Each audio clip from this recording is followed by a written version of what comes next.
Okay, so this is a 0.0025 microfarad. That's the same, if you move the decimal point 3 times, 2.5 nanofarad, or another 3 times 2500 picofarad.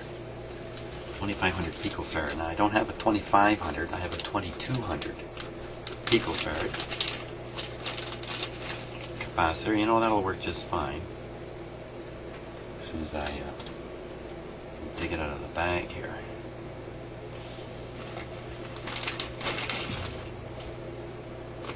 There's one, 2200, 630 volt capacitor. I wonder why 630 and not 600 or 650. I wonder why 630. Okay. Oop. Left a little sticker out there.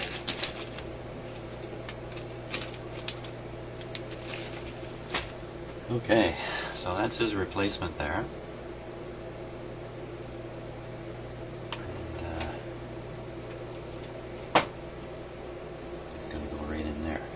Nip this out now.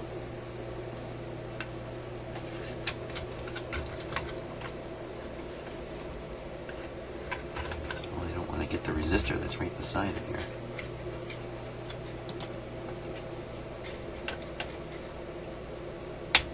There we go.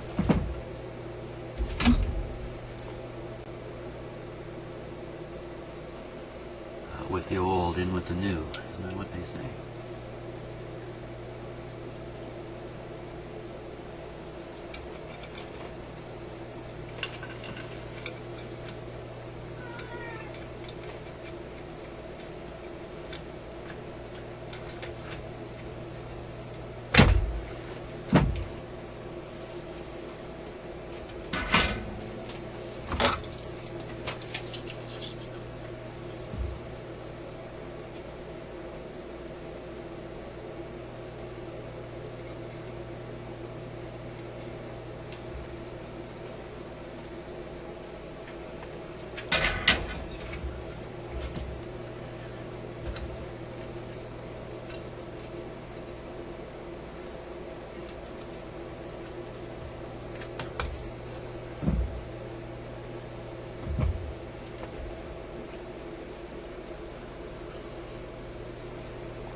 Silence.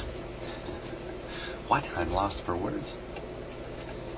Usually I need a topic to talk about while I do this kind of stuff. Wonder what that topic could be.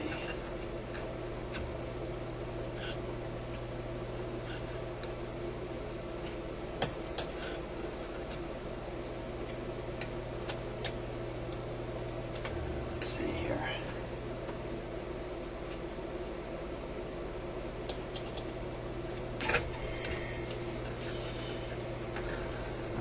Topic. Okay, I got a topic. One came to mind.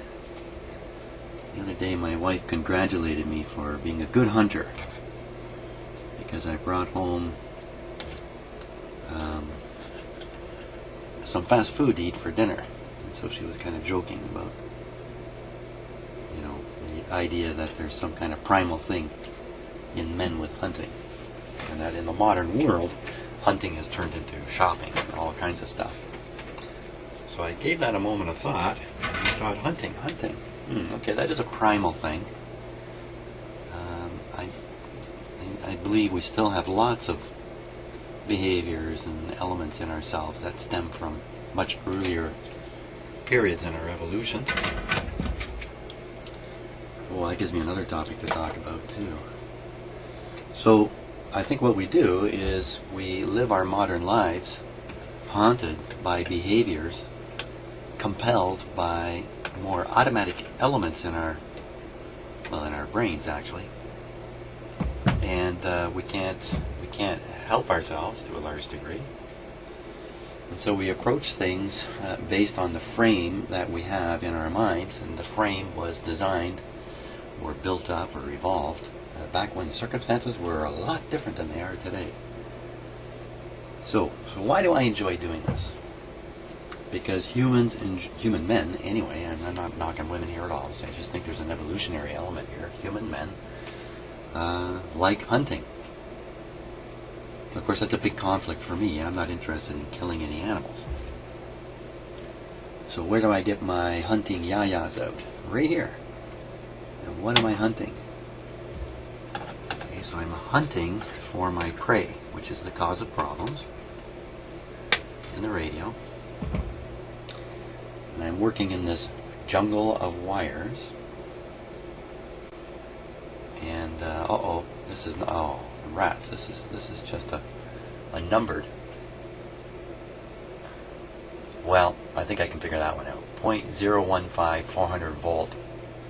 I don't think it's a serial number or one of those, what are they, Philco capacitors that are numbered. I think that's because of the point.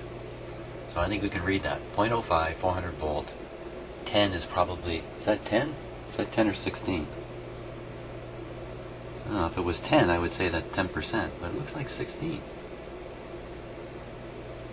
Now, how realistic is that? 0.05. That's pretty realistic for the size of that capacitor. It's pretty long, so it's got a fair bit of foil in it to give it the higher capacitance. 0.015. Okay, 0.015. I have to hunt down a 0.015. 0.015.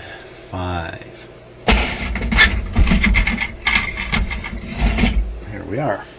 See what I just said? Aha! I just said I have to hunt down a 0.015. So there you are. There's the absolute, undeniable proof that I am driven to do this kind of work because of remnants of my hunting instinct. I guess we would call it an instinct.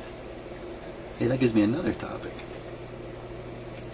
Certainly when I was a kid, we were kind of told, instincts, that's what animals have, that's how they figure everything out, and of course we don't have any of that. We are instinct free, we are highly rational animals, or people, or I guess if you're into the religious thing, we're built on the,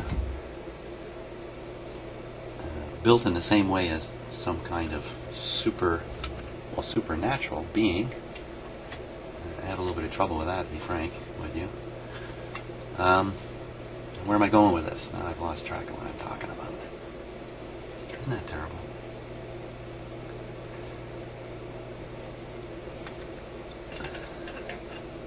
Yeah, I actually, you know what? If I was here having a conversation with somebody, I could say, what was I just talking about? And they would remind me. But if I lose track of my thoughts here, I can't really recover them easily. So, maybe it'll come back to me in a moment.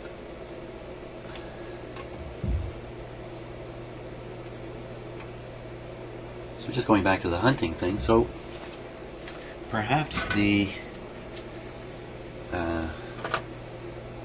good feelings I get out of doing this are the same good feelings that humans got, human men, assuming that story is true, that men did the hunting and the women did took care of the children.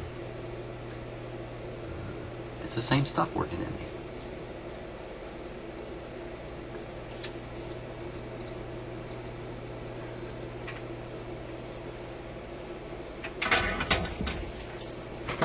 Okay, I don't know if I'm making any sense to you at all while I do this.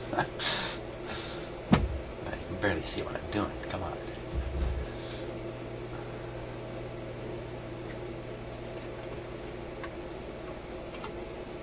Not only am I forgetting what I'm talking about here, I'm forgetting what I'm doing. That's a risk. So that's two of these guys done. Now, should I test the radio while I'm doing this? I don't think so. These ones, it's pretty clear I'm not making a mistake. Famous last words. So I'm pretty fearless at just going ahead and doing these one after another without testing the radio. I'm also fairly convinced none of these are going to affect the obvious operation of the radio. say obvious because maybe there's a tonal quality or something like that that's going to be changed. Here's another one of these. That's quite reassuring. 0.05 400. 0.05.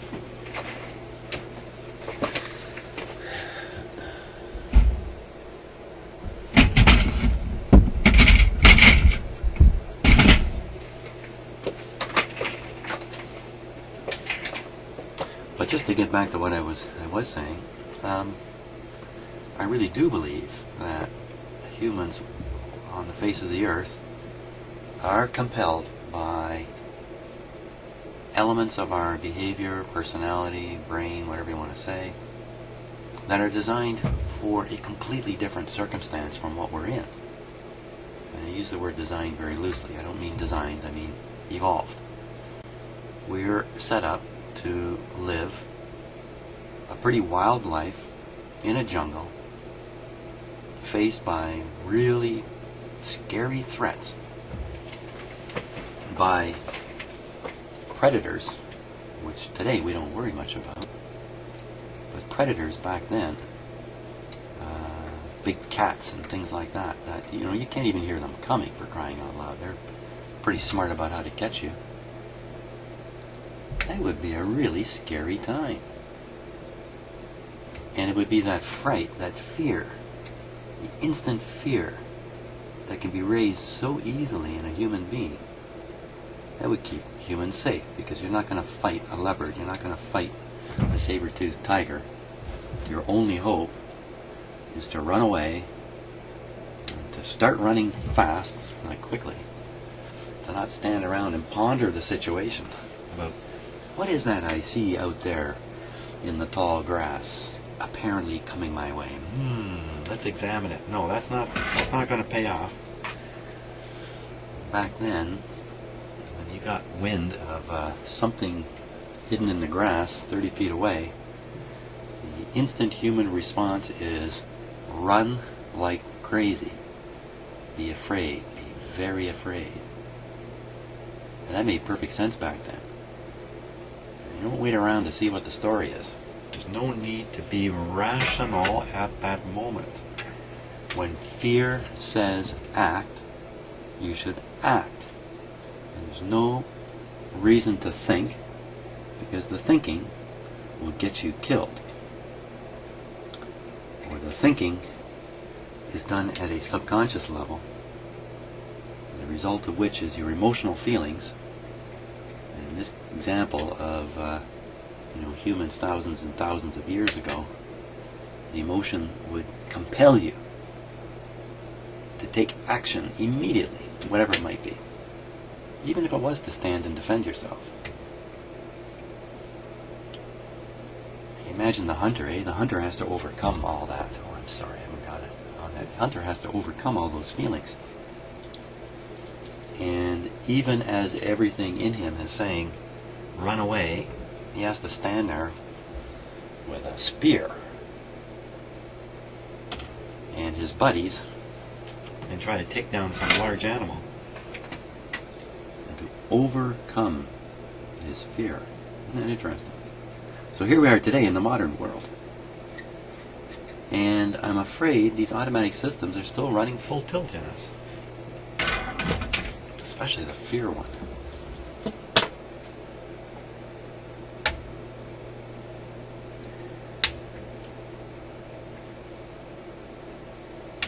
I'm sure you've heard this phrase in your life. You've heard somebody turn to you and say, "What are you afraid of?" And I think that's a direct comment on fear-based behavior that's incongruous with the situation you're in. And somebody's recognized it, and they're saying to you, "What are you afraid of?" And sometimes the answer to that question is, I don't really know. I'm just afraid, because these fear systems are so strong in us that they kind of spill out and take over, and they're not rational. And that is one of the big problems in the world, is that people scare easy, and once you're scared, you are no longer rational. So I think about that for a minute. And look at this scary thing right here that I just looked at. Where'd it go? Oh yeah, looking at the back of the switch here. Hope it focuses. Give it a moment, there we go. A little hard to see, but I'm looking at the power wire, the big black wire coming into the switch, and the copper strands that are sticking out of it. From my angle, where my eyes are, they look like they're pretty much in contact with the other post. And you're just ready to be a short circuit there, but maybe it's not quite as bad when you see it kind of on camera. Yeah, there's quite a bit of clearance there, but loose strands like that. Okay, so we got 3 of them done already. Oh my gosh, that leaves. Oh no, we got this guy. Where did he come from again?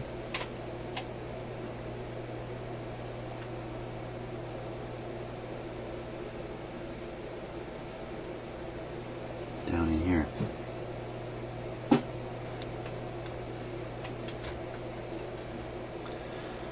And it is a, I can't see it. It's a what?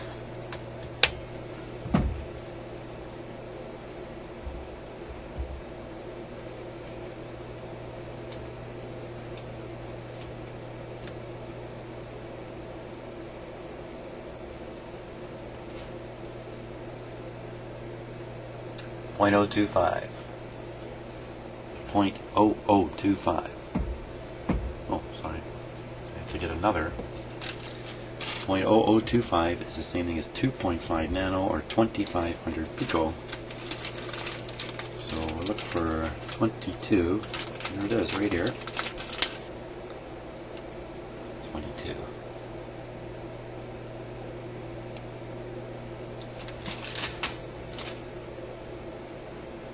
Pretty impressive change in size.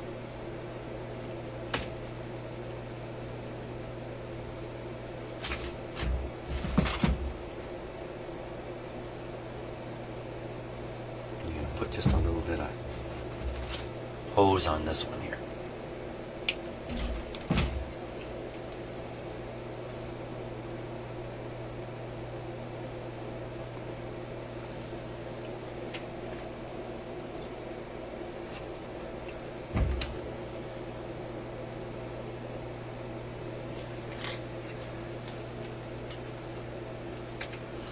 So just to carry on with my discussion about human fear, this is just my view of things. So some humans understand this fear thing really well, whether they're really conscious of it or not. They use it all the time. If you can frighten somebody, you can pretty well paralyze them. Particularly if inside their automatic systems are saying run away, but their conscious mind is saying, well, you can't run away. There's nowhere to run. Running away doesn't make sense. We're not out in the jungle. You're standing in your boss's office, and he's saying stuff to you. It's scaring the bejesus out of you. But you can't run away. You can't do anything about it. The automatic systems are making you crazy, in fact. Or a much better example is, this one drives me nuts. This one really drives me nuts. You're watching the news, and you hear a story about a tragedy that happened somewhere in the world. A good one is a bus. The bus went off a cliff, and 30 people were killed. So that's what's been put in front of you as a human being, and you will react to it. Because in the past, thousands of years ago, before film and television and all this kind of stuff, the only stuff that was in front of you was stuff that was in front of you. There was never any pretend situation around you. Everything was absolutely real, although you might be confused and mistake things that are around you. That rustling in the grass might just be the wind in the end. But there was nothing, there were no movies to go to where you could sit and see scary things but know that there's nothing really scary about it. It's funny, you still get the feelings in the movie theater. I'm about to lose my point again.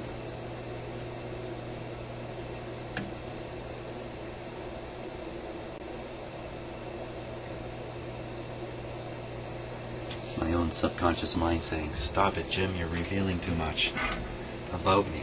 Stop it. I'm not supposed to know about about me. That's my subconscious talking to me.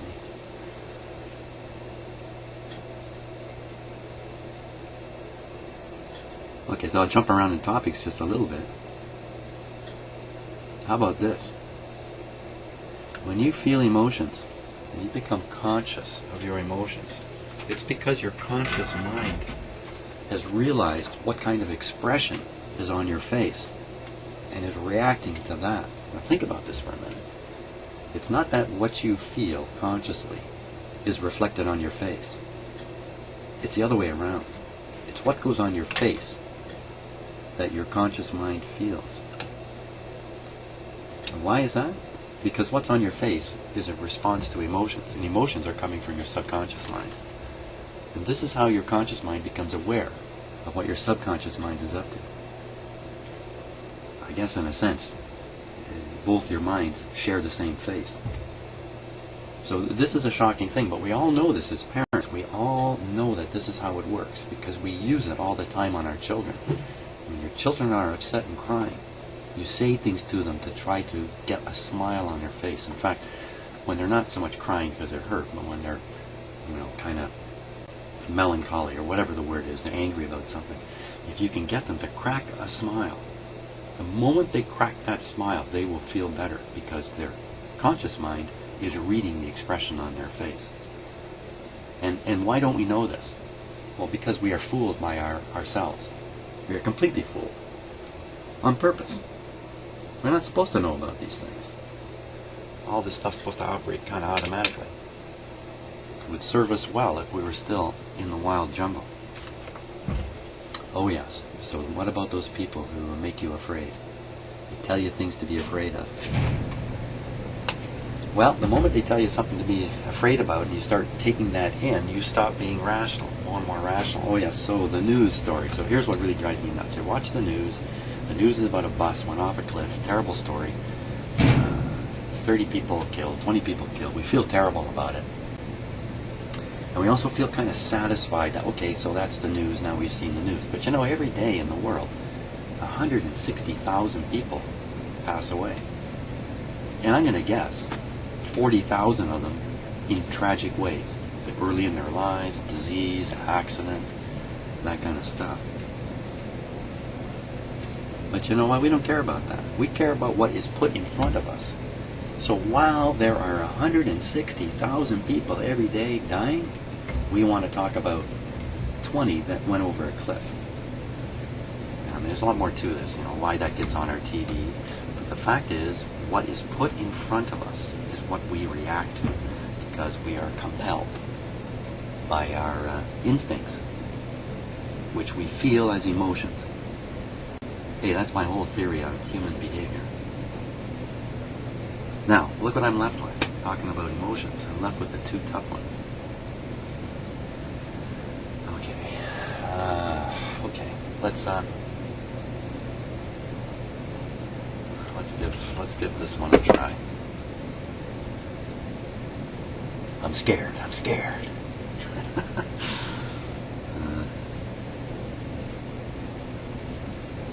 Oh boy, let's not give this one a try.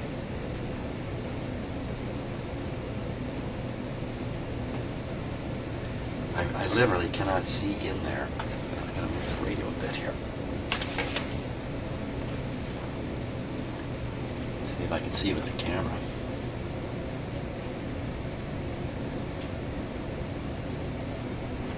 Yeah, so there's the connection in the background there. I can nip the wire on the capacitor and leave it and try to hook up to the wire. I got to stick a soldering iron.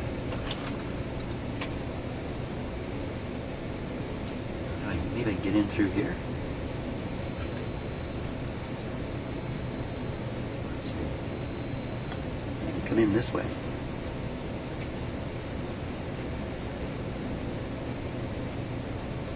So if I can position the connection down in this range, I could even maybe get up and even hit that lug if I had to. position the radio close to the edge of my bench here, so I can get my so I can get kind of down here, down below the edge of my bench. Come on. So I get that one. Now the other one looks a lot easier coming in this way, especially if I leave that wire tail out there.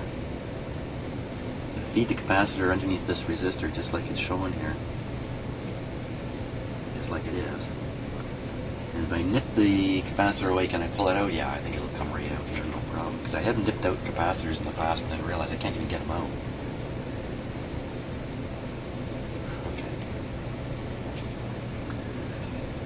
Feeling fearless. Trying to control my fear.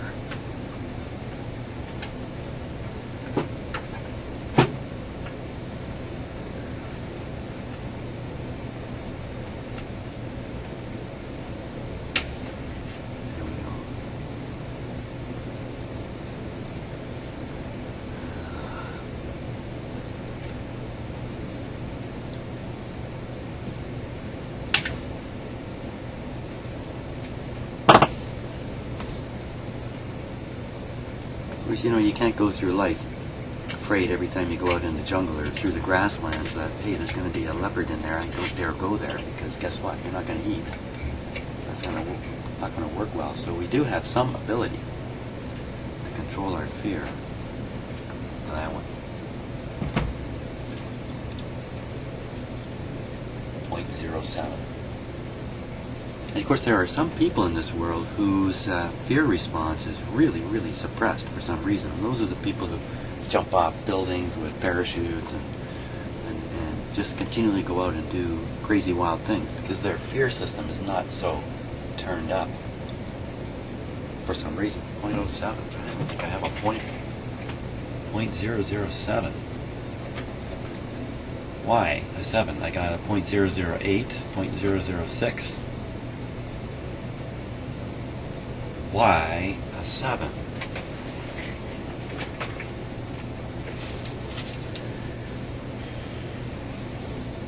And what was that? What is that capacitor doing? Let's see, it's on the output tube.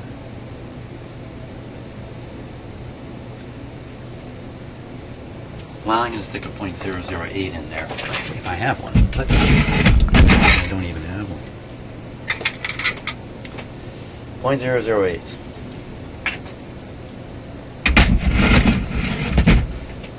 0.008.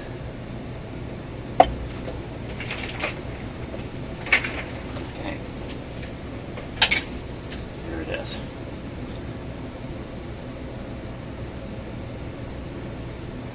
0.008.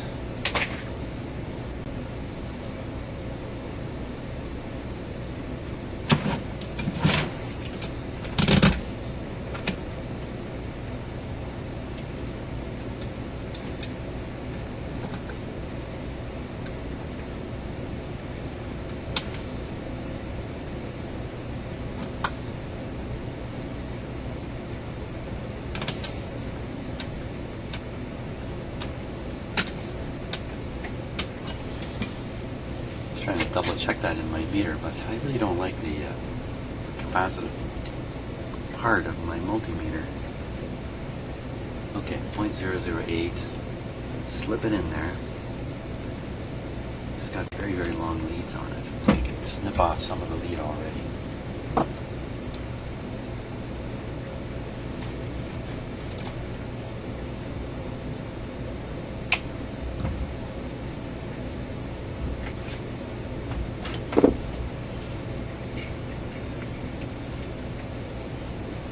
Here we go. Let me put a loop in the end here.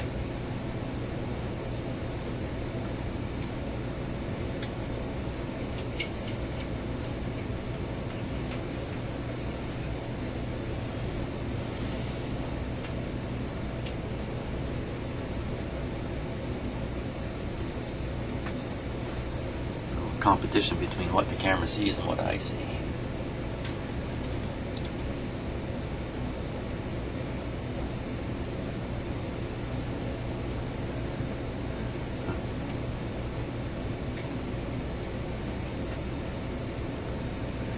Wow.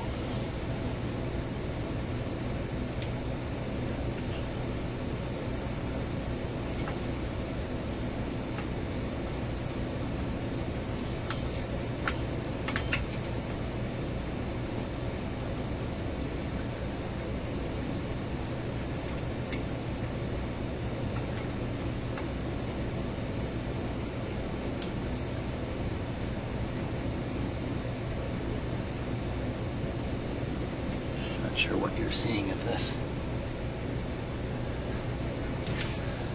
Let me just put on the manual focus here.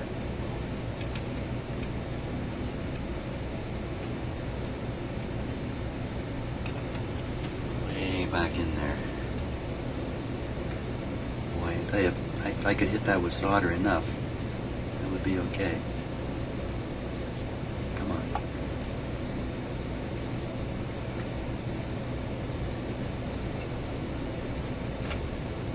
Just gotta bend this other lead here.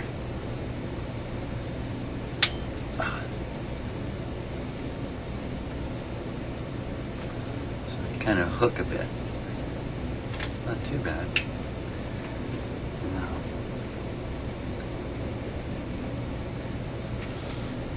All those shadows you see flipping by, that's me moving around here trying to get a look at it.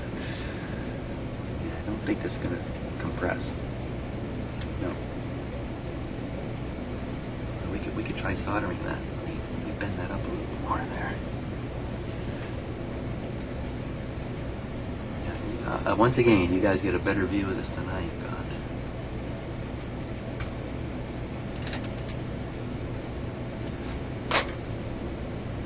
Okay, I think I can solder that together. It's not too good, but it'll be good enough if I just get it soldered well.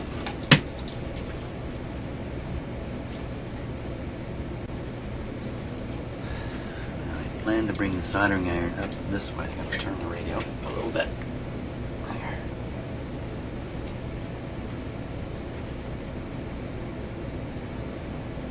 Okay, can you do it?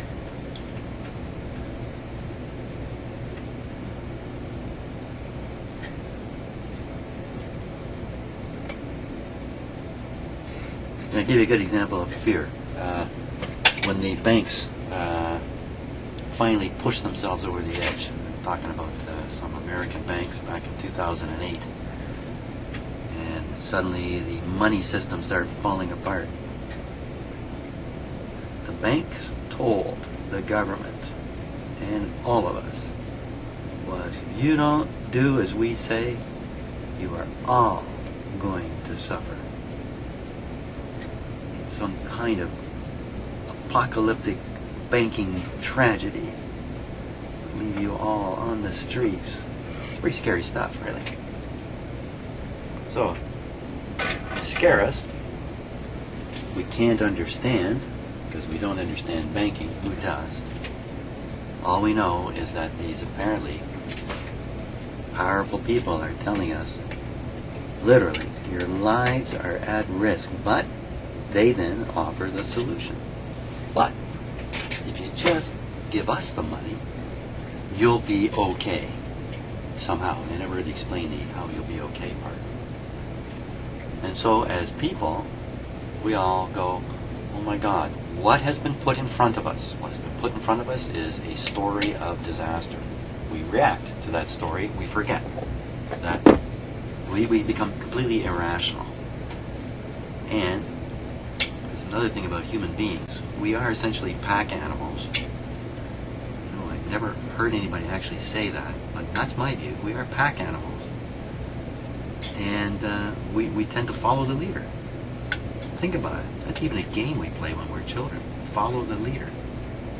So when we hear what we think of as a leader, a top dog, saying, hey everybody, I detect a threat, our natural response is to not think about it ourselves, but to line up behind the dog that's telling us about the threat and offering us safety and the solution. And maybe that all worked really great back when the threat was a saber-toothed tiger. There's lots of people who know this. There's a famous thing, you can find it on the internet, where during the Nuremberg trials, one of the Nazi leaders explains in 3 or 4 sentences how to manipulate an entire population. And guess what? It's all fear-based. You can look for that on the internet. It's not too hard to find.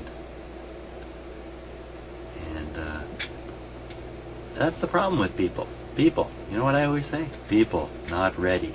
And what I mean by that is We're not ready to run the world. We are not fit. We are not fit to run the world. And the evidence is everywhere. We're making all kinds of decisions that have bad consequences down the road. And we just go ahead. I'm going ahead. The world's going to hell in a handbasket, and I'm sitting here fixing a radio as if nothing's happening. Or is the world really going to hell in a handbasket? I don't think so. I think once again, we react to the stuff that's put in front of us. And like fools, we watch the evening news. And the news people, as you can imagine, they fill that half hour, usually with whatever they get their hands on that's cheap and won't embarrass them. And, that's what's put in front of us. So that's what we think about. What if every night, all the news, all the time, was about people not having enough food to eat somewhere in the world? What if that was every night we sat down for the news, and that's what the news was? The news is, these people over here don't have enough food to eat and they are starving. Now you think about that. When I first said that, it sounds crazy. It sounds crazy to me too. But isn't that bigger news than a bus going off a cliff? That there are people, children, we all know this stuff. But, you can't make money from people who don't have any money. So, the for-profit economy fails miserably when there's no profit.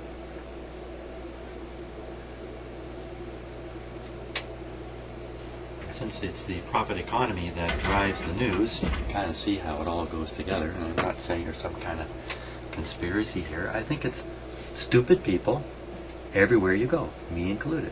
We're stupid. And I think part of the reason why a lot of people don't accept this idea, A, you don't hear it. B, we were told, I was certainly told when I was a kid, I was not an animal. I was created in the image of some deity somewhere. And just ignore the fact you look a little like a monkey and a chimpanzee and all